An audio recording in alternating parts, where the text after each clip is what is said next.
starting to affect our youth. It's starting to affect our youth. I see it happening all across the board, but I see it starting to affect our youth first.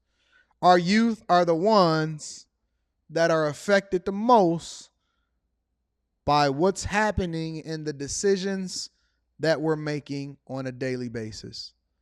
Did you know over in Ohio, our youth is starting to mimic the same behavior that they're seeing from the adults when it comes to the prison industrial system and complex that they're now being sent to as a result? Shout out to the executive suite MLE. Shout out to my dog Anwar. I appreciate you holding me down. Shout out to Bitcoin Brown. I'm going to be reading all of those super chats shortly. You guys have always held me down. Don't you know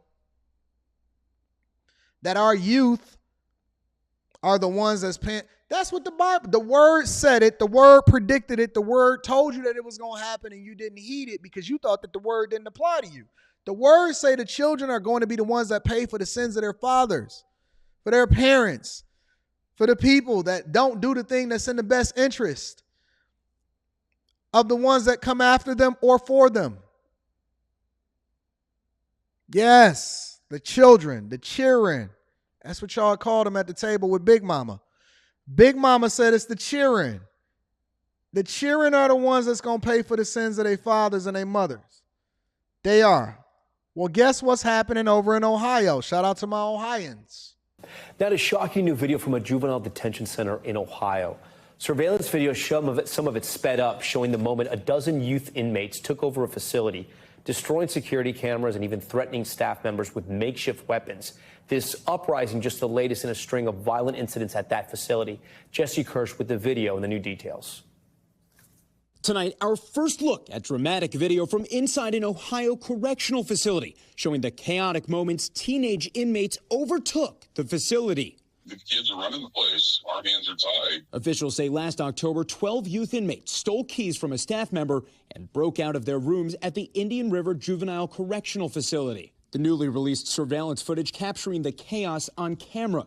Teens smashing computers, trashing rooms, and even destroying security cameras before barricading themselves in a classroom, threatening staff with makeshift weapons.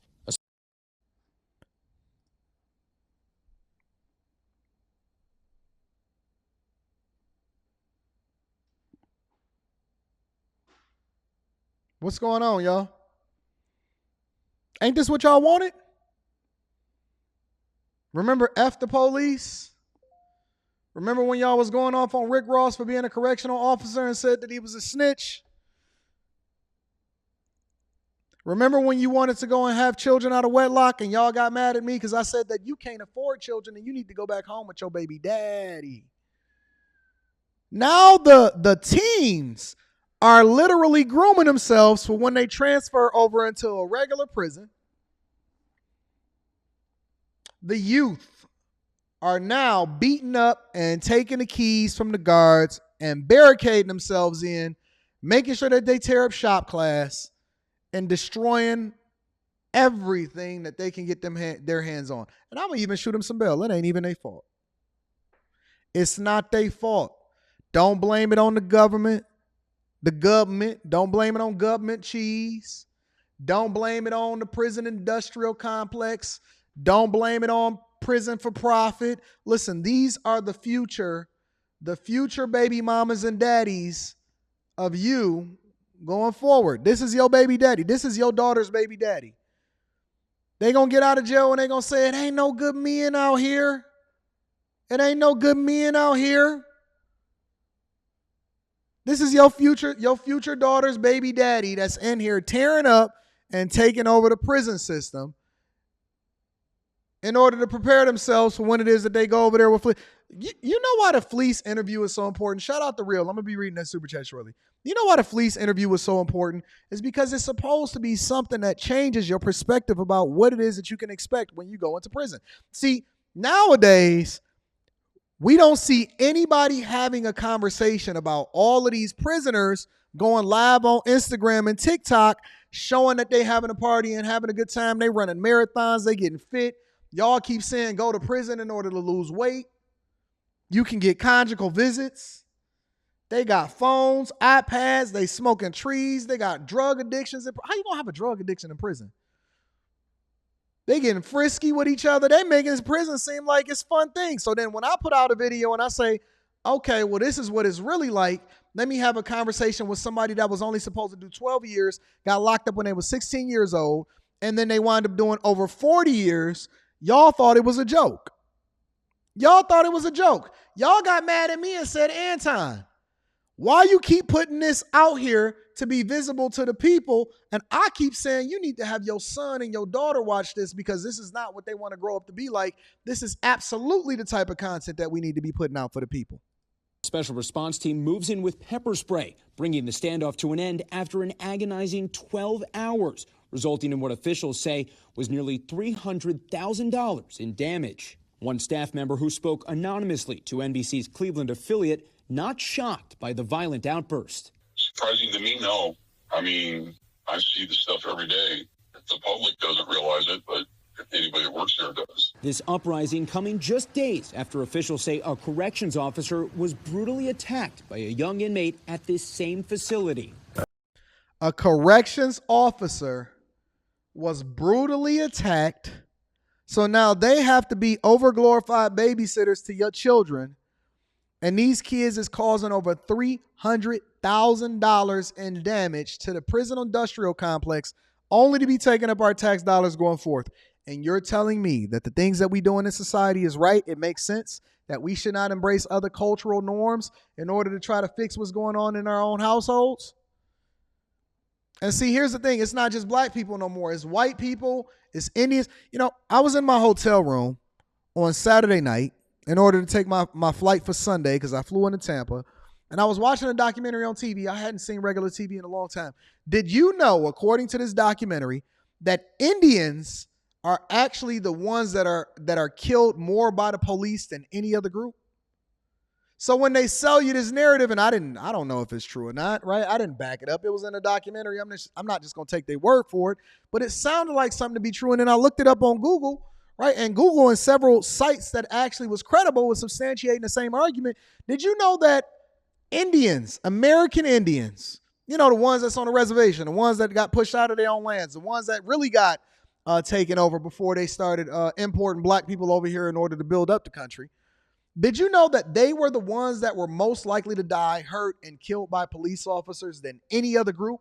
Native Indians are more affected, assaulted, and killed by police officers than any other group. But they will push this narrative over to you and tell you that it's 13.6% of the population in order to keep you running in the Victim Olympics.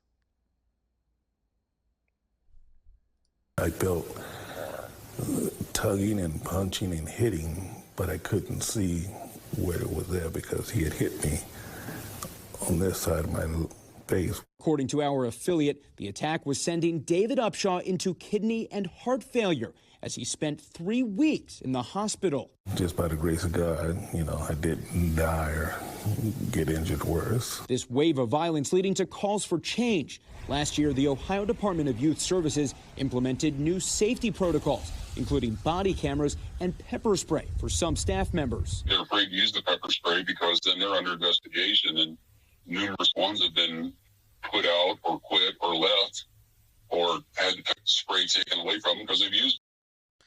They're afraid to use the pepper spray. The weapons that are needed in order to start to get these things. And, you know, kids ain't dumb. People ain't dumb.